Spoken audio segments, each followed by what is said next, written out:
We're here with Cobber head coach Terry Horan on everyone's favorite opponent week. You get the bye week today, That's right. or this week, so you'll be off. Let's go back and look at the St. John's game. Terrific win for the Cobbers last Saturday, 31-21 over the Johnnies. It's been a while since you've beaten St. John's at home.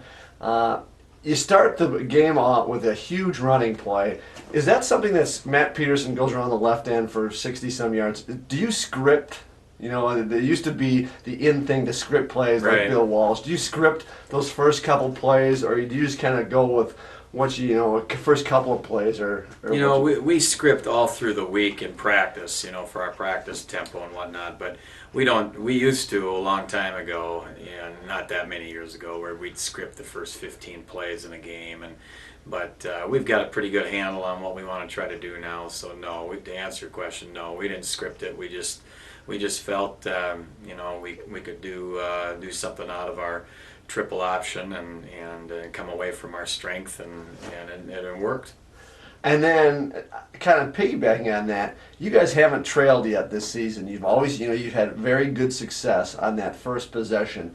What do you do to get the guys ready for the game, to be ready for that first possession offensively? I don't know if it's anything I do. I just think it's our kids and just being focused. I mean, we have a lot of leadership. Guys that have been around the block a few times and then some. I think they understand where they need to be at, where that level needs to be at when we have, the opening kickoff. That we need to be clicking on all cylinders, and I think our kids are just experienced. They know what's expected of them, what we need to do. It's everything we talk about and preach about all week of practice. It isn't 5 minutes prior to the game, with a pregame speech or anything like that. It's just us doing what we need to do all week to get ourselves to that level of player where we need to be at to be successful. He had numerous turnovers again. You were able to turn St. John's over and get key turnovers.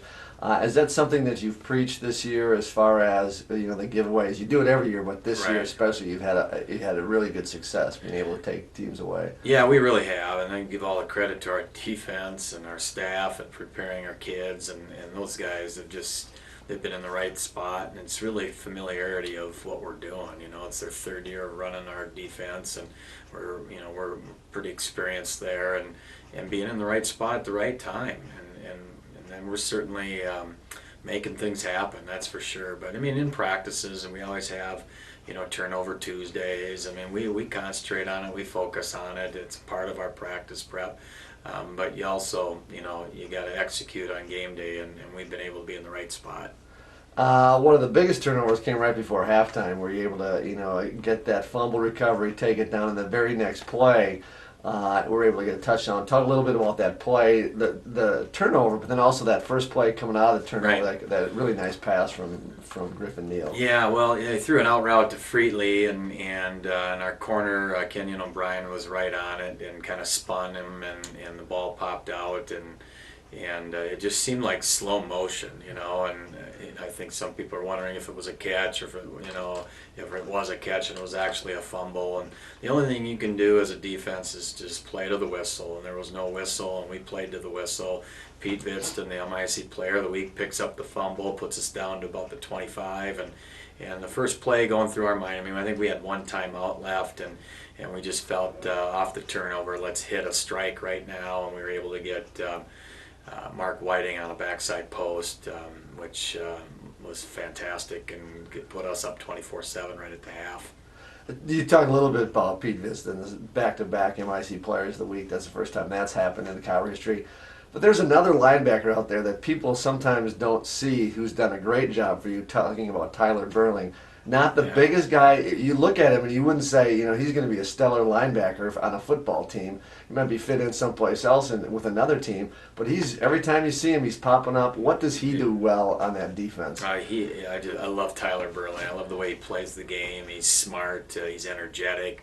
He's always in a great mood, and just always is in the right spot. And you can't coach that. He just has incredible instincts, and we're really proud of him. Now his brother Isaac Berling would try to take all the credit in his coaching when he was a senior in high school, and so we do feed Isaac a little bit too, a former alum for us. But Tyler has done a great job, and boy, if we could have 150 Tyler Berlings, that'd be pretty special. And another guy you obviously want too, undersized in the defensive secondary. You talked a little about Kenyon O'Brien, Yeah. who stepped on this year. Didn't see a lot of playing time in the past, but he stepped on this year and done a whale of a job for you. Yeah, he really has. Kenyon's just, he's athletic, he's smart, he can run, and he's just getting better and better every week. And we feel really good about where our corners are at this point.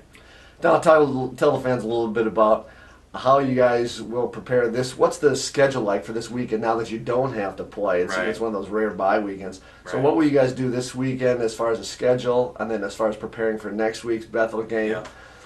Well, we're already preparing for Bethel. Obviously, we have 3 games on them, but our practice week is try to keep it as normal as possible. I think when the positives of having a bye week where we have it right now, when you come off an emotional win like St. John's, it's tough to get back to that emotional level that very next week, and it needs to be there for Bethel.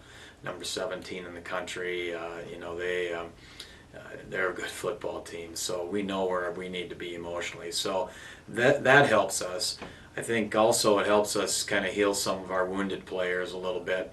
The negative of a bye week is when you're rolling and you got a flow going to you. You want to keep that flow as natural as possible, and that's why we've tried to keep our practice week the same. Now we will give our boys Friday and Saturday off, and so we're practicing through today, Thursday. We'll give them tomorrow off, Friday, Saturday off to kind of get refreshed again, if you will.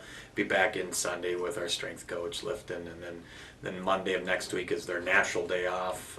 In that 7-day period, you have to allow 1 day off, and so we'll keep that routine the same. And then we're back on the field Tuesday, Wednesday, Thursday, and then take our trip to Bethel.